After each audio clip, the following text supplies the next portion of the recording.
Hi friends, so welcome to our new series which we call Technical ज्ञान for Underwriters। देखिए इसमें हम क्या डिस्कस करेंगे, हम बहुत सारी टेक्निकल चीज़ें डिस्कस करेंगे which are required for the underwriter. और मोटे तौर पे we will discuss the occupancies which are specified in your fire tariff, like your thermal power plant क्या रहता है, कोल बेस्ड क्या है, देन कंबाइंड साइकिल प्लांट क्या है, गैस बेस्ड क्या है, स्टील प्लांट क्या है। तो ये सारी चीज़ें वी विल डिस्कस।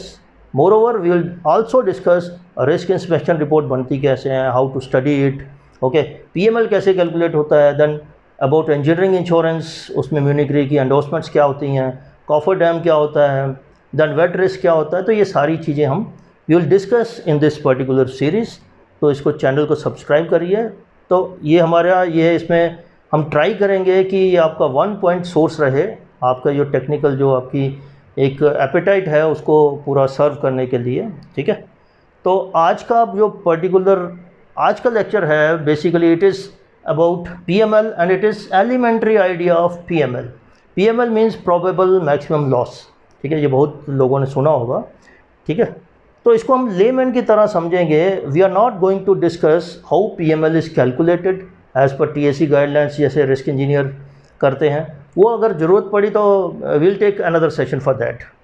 आज यहाँ डिस्कस करेंगे कि पीएमएल का कॉन्सेप्ट प्रॉपर्टी इंश्योरेंस में, ख़ास करके फायर इंश्योरेंस में कैसे आया, तो क्या दिक्कत आ रही थी, उसका एडवांटेज क्या है, डिसएडवांटेज क्या है। तो एक बिल्कुल एलिमेंट्री आइडिया रहेगा, थोड़ा सा रूडिमेंट्री रहेगा।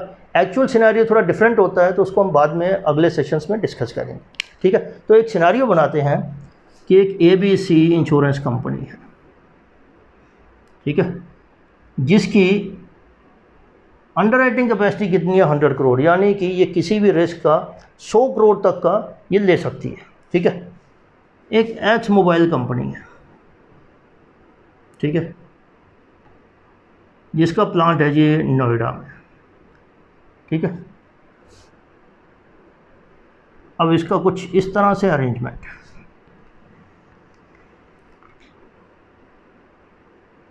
दिस इज़ प्रोडक्शन ब्लॉक, ठीक है। प्रोडक्शन तो क्या ही होगी, इसमें बेसिकली असेंबली रहती है। तो ये आपका यूटिलिटी 10 करोड़ है, तो ये 50 करोड़ है, ठीक है। Total sum insured is 60 crore, ठीक है। अब देखिए this total sum insured is less than the capacity of insurance company, ठीक है, which is less than 100 crore. तो इंश्योरेंस कंपनी क्या करेगी, रिटेन कितना करेगी, that will be whole 60 crore, यानी कि 100%, ठीक है। नो व्हाट हैपन्स कि इसकी डिमांड जो है मार्केट में इंक्रीज होगी, ठीक है। तो इसको एक नया जो है अपना असेंबली लाइन बिछाना पड़ा, ठीक है। तो अब क्या हो गया,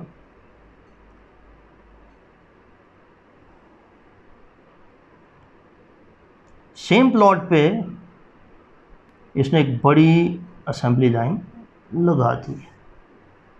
दिस इज पीक 2, ठीक है। Let's say this is 100 crore, ठीक है।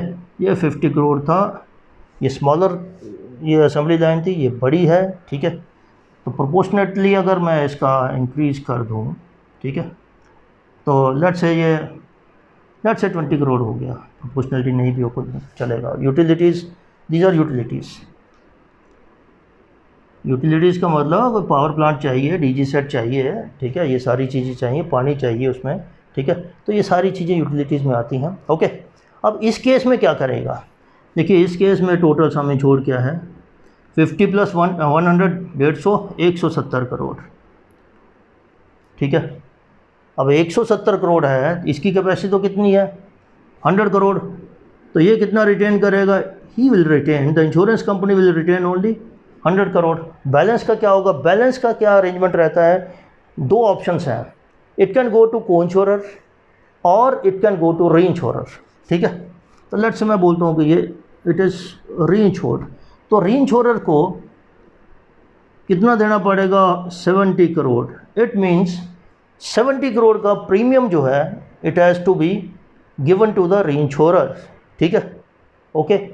अब देखिए मैंने किया क्या इसमें, देखिए इसकी कैपेसिटी थी 100 करोड़, ठीक है। अब 100 crore in this case I am comparing 100 crore with the sum insured, ठीक है, sum insured of the plant. In this case the total sum insured was 60 crore. ठीक है, I compare it with my 100 crore. मैंने देखा कि it is less than my capacity, I can take it 100%. ठीक है, इस केस में क्या हुआ, सम इंश्योर्ड जो है 170, it is more than 100 crore, that is more than my capacity. ठीक है, इसका मतलब क्या हो गया, I have to shell out premium for 70 crore. Okay, this is called underwriting on the basis of sum insured. ठीक है, अब एक और सिनेरियो देखते हैं, इसको हम मिटा देते हैं. ठीक है, अब हुआ क्या कि जो इंश्योरेंस कंपनी के इंजीनियर्स आए, ठीक है, सेल्स वाले आए, तो कुछ हायर ऑफिशियल्स ने डिस्कस किया कि यार ये जो सिनारियो है, ठीक है, तो इसमें तो मैक्सिमम जो सम इंश्योर्ड है वो उसकी एक्यूमुलेशन तो P2 में है. ठीक है, तो क्या कुछ ऐसा हो सकता है कि वी कुड एसर्टेन कि how much damage this whole plant will suffer. ठीक है, if there is a single incident of fire और एक्सप्लोजन. ठीक है, तो इसका मतलब क्या हो गया, ये मैं क्यों बोल रहा हूँ single incident of fire and explosion, because ये जो आपका प्रोबेबल मैक्सिमम लॉस है, ये वही लॉस है कि जो एक इंसिडेंट में जो मैक्सिमम लॉस हो सकता है. ठीक है, कौन सा incident, it should be fire और एक्सप्लोजन. ठीक है, it can not be catastrophic event. ठीक है, यानी कि अर्थक्वेक वगैरह आपका नहीं हो सकता है. ठीक है, तो ये बेसिकली डेफिनेशन है इसकी PML की. वो किसी और सेशन में हम करेंगे उसको थोड़ा, अभी सिर्फ एक एलिमेंट्री आइडिया ले लीजिए आप. ठीक है, तो मैं ये बोल रहा हूँ, इंश्योरेंस कंपनी वाला बोलता है कि क्या ये पूरा का पूरा प्लांट ये एक ही बार में अगर फायर हुई या एक्सप्लोजन हुआ तो क्या पूरा ख़त्म हो जाएगा, या कुछ ऐसी जगहें हैं which are more prone to these incidents, या जिसमें मैक्सिमम डैमेज होगा. ठीक है, तो वो चीज़ एसर्टेन करने के लिए ये कॉन्सेप्ट आया प्रोबेबल मैक्सिमम लॉस का. ठीक है, अब इस सिनेरियो में क्या हुआ, इस सिनेरियो में हमने देखा कि मैक्सिमम सम इंश्योर्ड कहाँ है, it is at P2. How much, this is 100 crore. Okay, ठीक है. दूसरी चीज, distance between P1 and P2 is appropriate. ठीक है, एप्रोप्रिएट का मतलब ये है कि ये डिस्टेंस इतना ज़्यादा है कि ये दोनों को हम सेपरेट मान सकते हैं. ठीक है, सेपरेट मान सकने का मतलब क्या होता है कि एनी फायर और explosion in this can not travel to each other. ठीक है, यहाँ हुआ तो यहाँ नहीं कर सकता, यहाँ हुआ यहाँ नहीं कर सकता, that event will be localised. ठीक है, तो इसका मतलब क्या हो गया, P1 P2 can be treated separate. Separate का मतलब क्या हो गया, fire in this can not travel to this. ठीक है, ओके. अब मेरे को समझ में आया कि भाई मेरा जो मैक्सिमम एक्सपोजर है, कि my maximum exposure is at P2, क्योंकि मैं इसको आइसोलेटेड ट्रीट कर सकता हूं, because the difference between the separation between these two blocks is enough. ठीक है, तो ये कितना है, 100 करोड़. तो मेरा मैक्सिमम जो एक्सपोजर है that is 100 crore. Risk engineer कहता है कि ये 100 करोड़ में से भी, ठीक है, इसकी जो पॉसिबिलिटी है लॉस होने की, ठीक है, that is probability as per engineer. ठीक है, प्रोबेबिलिटी ऑफ लॉस, ठीक है, इन P2 इज दैट से 50%. ठीक है, यानी कि एक इंसिडेंट अगर फायर का होगा या एक्सप्लोजन का होगा तो मैक्सिमम लॉस इसमें कितना होगा, इसका 50% होगा. ठीक है, तो ये 50% कितना हो गया आपका, 50% ऑफ 100 करोड़, ये कितना हो गया, 50 करोड़. ठीक है, तो मेरा मैक्सिमम एक्सपोजर कितना होगा, ठीक है, माई maximum, this is ultimate exposure, ठीक है, विल बी 50 करोड़, ठीक है। अब ये 50 करोड़ जो है, ठीक है, ये तो मेरी रिटेंशन में है, ठीक है, आई कैन टेक 100%, ठीक है, which is less than 100 crore, ठीक है। सो आई कैन टेक कितना, 100%, ठीक है। तो अब हुआ क्या, पहले हमने क्या की, अंडर राइटिंग किस बेस पे की थी, सम इंश्योर्ड के बेस पे। उसमें हमारी कैपेसिटी थी for 170 crore it was 100 crore and balance 70 crore I have to shell out to the reinsurer, premium का आउट गो। इस कॉन्सेप्ट में, यानी कि ये प्रोबेबिलिटी का कॉन्सेप्ट जो है, ठीक है, इसमें सेग्रीगेशन करते हैं मैक्सिमम जो एक्यूमुलेशन ऑफ सम इंश्योर्ड की, फिर उसमें देखते हैं कितना चांस है, कितनी प्रोबेबिलिटी है कि उसमें लॉस कितना हो सकता है इन वन फायर और एक्सप्लोजन इंसिडेंट, ठीक है। उसको जब हम देखते हैं, ठीक है, तो वो तो बहुत कम आता है, ठीक है, और अल्टीमेटली मेरा एक्सपोजर तो वही है, ठीक है। तो इस केस में क्या हुआ, मैंने देखा मेरा maximum exposure at one incident कितना होगा, 50 करोड़। और फिर मैंने जब अपना देखा कि मेरी कैपेसिटी तो 100 करोड़ है, तो क्या हुआ, 100% में ले सकता हूँ, ठीक है। यानी कि वही जो 170 करोड़ था on the basis of sum insured, उसी 170 करोड़ को हमें रीइंश्योर करना पड़ रहा था, पीएमएल बेसिस पे हमें रीइंश्योरेंस बिल्कुल नहीं करनी पड़ी, ठीक है। इसको हम दूसरी तरह से भी देख सकते हैं।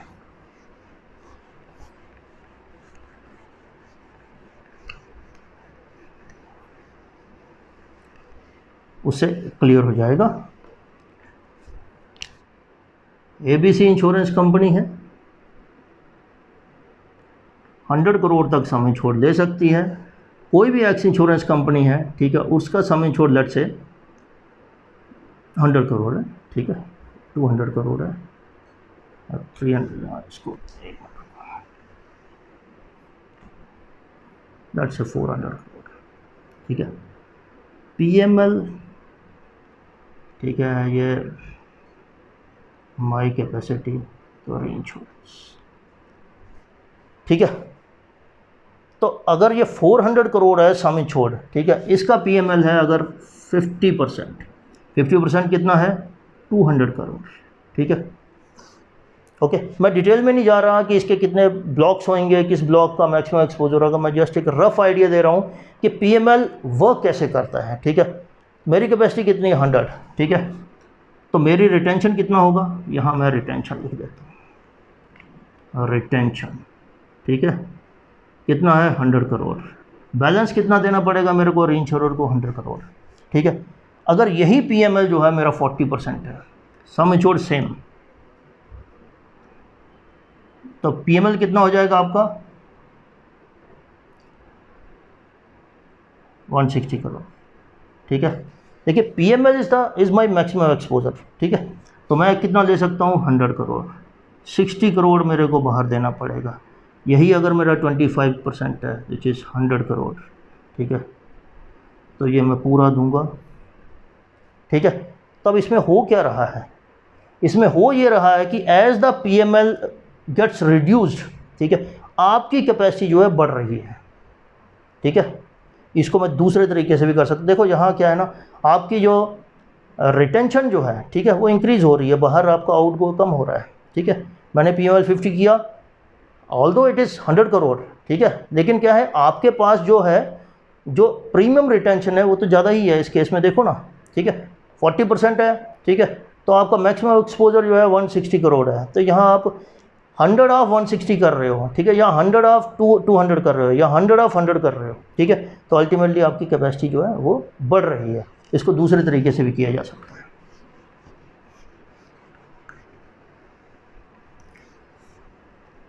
इसमें क्या है कि कैपेसिटी, ये एक रिलेशन है, on the basis of PML is equal to capacity divided by PML, ठीक है। फॉर एग्जांपल मेरी ये कैपेसिटी कितनी है, 100, ठीक है। First case PML is 50%,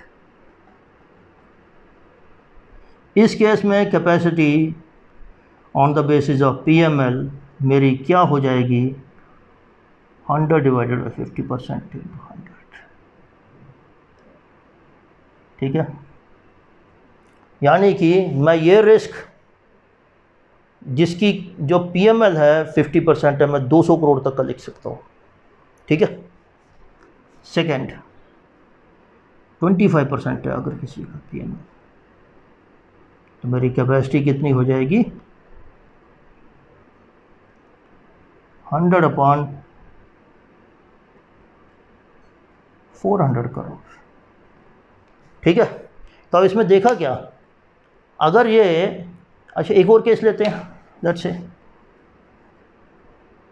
PML is equal to 100%, ठीक है। तो capacity on the basis of PML कितनी होगी, 100 डिवाइडेड बाई 100, सॉरी ये 1 हो जाएगा, इंटू 100 हो जाएगा ना, दैट विल बी 100 करोड़, ठीक है। तो देखिए ये थर्ड केस जो है, ठीक है, this is equivalent to sum insured, ठीक है। ये 100% PML का मतलब हो गया total sum insured is at the stake, ठीक है। उस केस में मेरी जो कैपेसिटी जो है वो 100 करोड़ की 100 करोड़ ही रहेगी, यानी कि सम इंश्योर्ड बेसिस पे मेरी कैपेसिटी जो है वो कम ज़्यादा नहीं हो सकती है। 100 करोड़ से जैसे ही सम इंश्योर्ड इंक्रीज़ करेगा, 150 होगा, 110 करेगा, ठीक है, तो 10 करोड़ या 50 करोड़ जो है it has to go to reinsurer, ठीक है। PML बेसिस पे अगर उस रिस्क की PML जो है 50% है, तो उस रिस्क को लेने का मेरी जो कैपेसिटी है वो 200 करोड़ हो जाती है, यानी कि मैं उस तरह का रिस्क 200 करोड़ सम इंश्योर्ड का मैं ले सकता हूँ। ये सम insured, this is some insured, this is some insured, ठीक है। तो यानी कि PML जैसे जैसे कम होता जाता है, मेरी capacity in terms of sum insured जो है वो बढ़ती जाती है, यानी कि ये वाला रिस्क जिसका PML मैं 25% रखता हूँ, ठीक है, तो वो मैं 400 करोड़ तक ले सकता हूँ अगर मेरी कैपेसिटी जो है 100 करोड़ की, ठीक है। अब इसमें एडवांटेज क्या हुआ, एडवांटेज ये हुआ आपकी कैपेसिटी बढ़ गई, आपका जो नेट आउटगो जो RI को जाना था वो कम हो गया, ठीक है, प्रीमियम रिटेंशन बढ़ गई, ठीक है। लेकिन इसके कुछ डिसएडवांटेज भी हैं, ठीक है। ये PML मैनिपुलेशन भी होती है, ठीक है। दैट इज़ वाई GIC ने उसको एक रेस्ट्रिक्ट कर दिया कि 30% होना चाहिए, ठीक है। वो चीज़ें हम किसी और सेशन में डिस्कस करेंगे, ठीक है। तो होप कि आपको एक फेयर आइडिया हो गया होगा कि ये PML का कॉन्सेप्ट ओरिजिनेट कैसे हुआ, अब वो कैसे इवॉल्व हुआ आज तक जो प्रेजेंट सिनेरियो जो है, ठीक है, उसको हम डिस्कस करेंगे अगले सेशन में, ठीक है। तो thank you, stay tuned, thank you very much.